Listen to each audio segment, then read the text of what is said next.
Hey guys, so I want to do a part two to the "What is your value" video that I had released yesterday, and I am so excited because I got the most amazing emails and comments, and I appreciate you guys being a part of the conversation and sharing like you guys are doing. So I didn't want to make too long of a video yesterday, so I'm going to do a continuation on it. And today I want to speak on why and how we lose our value, as from when you're born. I believe we're innately born with value. And I want to know, when does your value start depreciating? And how I was able to gain value back in myself, and after two kids and being a wife, how I was able to regain my identity and be more confident and take myself from where I was to loving myself again. And I want to start out by going. I think I have to dig back to where I started, about elementary school, and your peers. I think peers play a big part on the value you place on yourself starting from elementary school. For example, I remember being in about fourth grade, and I was just hitting puberty, and we were on the playground, and I remember the boy's name was Vincent Marino, and he came running up to me, and he goes, "Tasha, why are your legs so hairy?"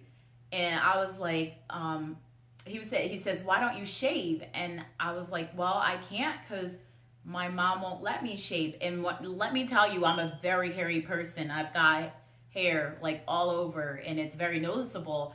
And it made me insecure. Before he even came to me that day, I was never, ever insecure about my legs. I didn't even notice the hair was there, really. I did notice other girls didn't have hair, and I did, but I didn't feel any type of way about it until he brought it to my attention. And then I realized, oh, boys don't like hair on legs, and society to this day teaches women to not go out in public with hair on their legs. I think the most confident woman can go against the rules.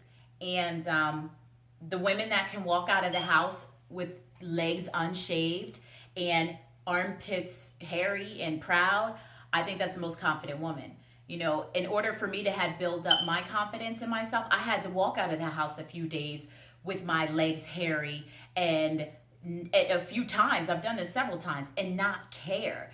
The first few times it was weird because I was looking around like, oh God, people can see, and they're like literally feet away. They can't see my legs, but my insecurity told me they could see my legs. So yeah, it started from there. And also I think the home environment you come from, the support system you have there is very important too. You have to have, a self of identity, and our parents do the best we can. Our parents work hard to create the environment for us, and I know with me being a parent today, I'm lucky enough to be a stay-at-home mom and be able to be there in my kids' life and see where they need me to be. And unfortunately, a lot of people aren't. So I think growing up, if you were a person, unfortunately, that left the school and your peers, and you got picked on, or and it maybe wasn't even like you were bullied, but maybe it was a thing where your peers just like to pick, like, oh, point out little things, oh, your hair is nappy or whatever. And you know how kids are, they just kind of poke you, and then you go home and maybe your family's poking you, or your siblings are poking you. You really can't step out of the world with any confidence. And let's go a little further than that. If you have a home environment where maybe you've got an abusive parent, or somebody in your home is abusing you, maybe physically or sexually, whatever kind of abuse, or maybe if you've gone through that kind of trauma, that will definitely take away your value and your self-esteem. So I know that plays a big part in where your value of yourself goes. And and in today's society, it is even harder to place value and to be confident, because a lot of times you don't have that personal contact, one-on-one contact with people anymore. It's a virtual world. So half the time, if you want to communicate with people, you're either texting, or you're on the book, or you're on, social media, interacting with the people that you care about. Um, so society tells you, society will play a role in your value, and tell you, hey, you're not good enough. They put the ideal family out there. They put the ideal man out there. They put the ideal woman out there. What picture perfect of what a family, a woman and a man is supposed to be. And if you don't live up to that, you're pretty much a failure. And I think half of us are dealing with that. And I realized that. I didn't want, the world to tell me how much I should weigh, how my hair should be worn, not anything of that sorts. And I think women have it a little harder, because we are really hard on ourselves because of the picture of that they put out there for us. It's like, hey, women, you're not happy with yourself. They're selling us to be somebody we're not. Go get implants. You're not happy with the size of your chest, get implants. If you're not happy with your lips, go get injections. If you're not happy with the color of your eyes, I don't know how they do it, but go change them. You're not happy with your hair, go get some weave and make it a little longer. Whatever it is, your butt implants, everything. You literally don't have to be yourself, because you can pay to look like somebody else and live a life in an image of somebody that you're not. God didn't create you like that. Those obviously weren't traits or attributes that you were supposed to have. We look in the mirror as at ourselves and criticize ourselves, and we pick ourselves apart, and then go out in the world and expect people to compliment us, and then get mad if they point out the same flaws in ourselves that we see in ourselves. It's like, you allowed them to do that because you've done it to yourself. And the best way that I know that I got out of it was keeping commitments. The one person that I'm my own worst enemy. I let myself down more than anybody else does. I'll get up, I'll promise to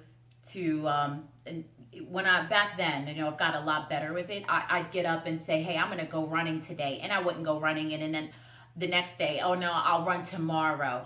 But then if I didn't run, I would make excuses of why I didn't have the time to run. Oh, I didn't have the time to run because, I got to get the kids ready for school. And, then, I'm too busy. I got to cook dinner, and I don't even have exercise equipment. I really don't even want to run outside. I wish I had a treadmill, but a treadmill's too expensive.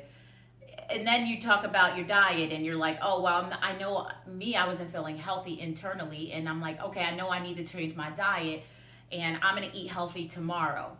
And tomorrow would come, and I'd stuff a hamburger down my throat, and I would be disappointed in myself. And no, I'm going to eat healthy the next day.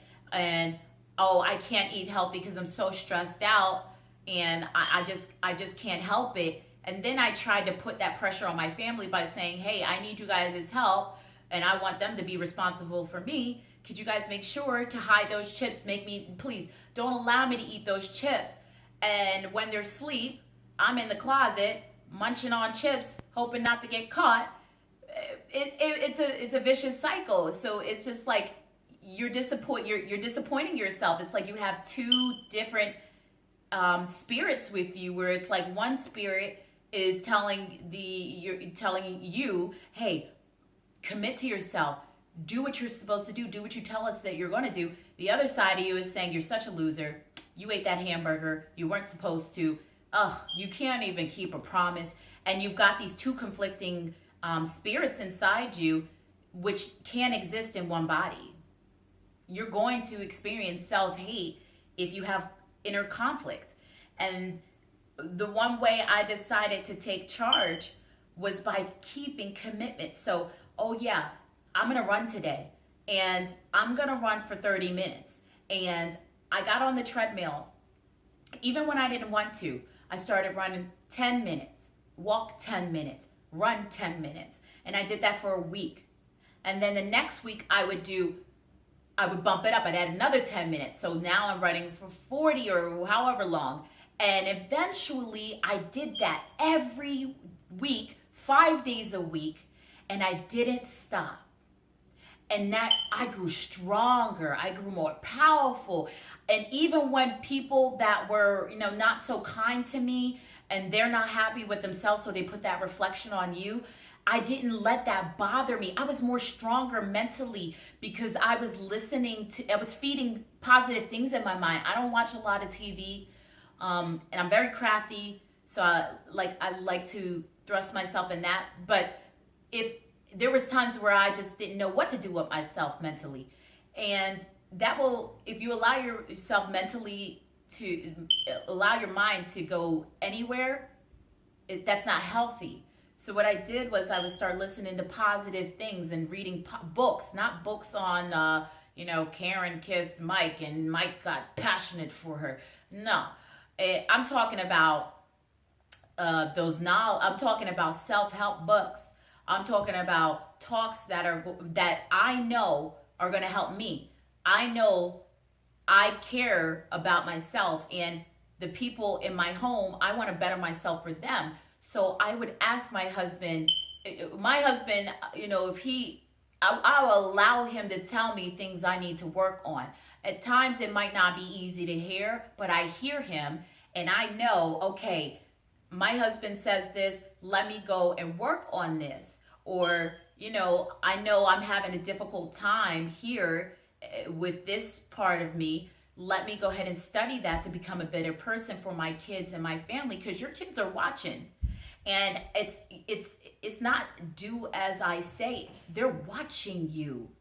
And then they're going out to the world and copying you. It's true, they do.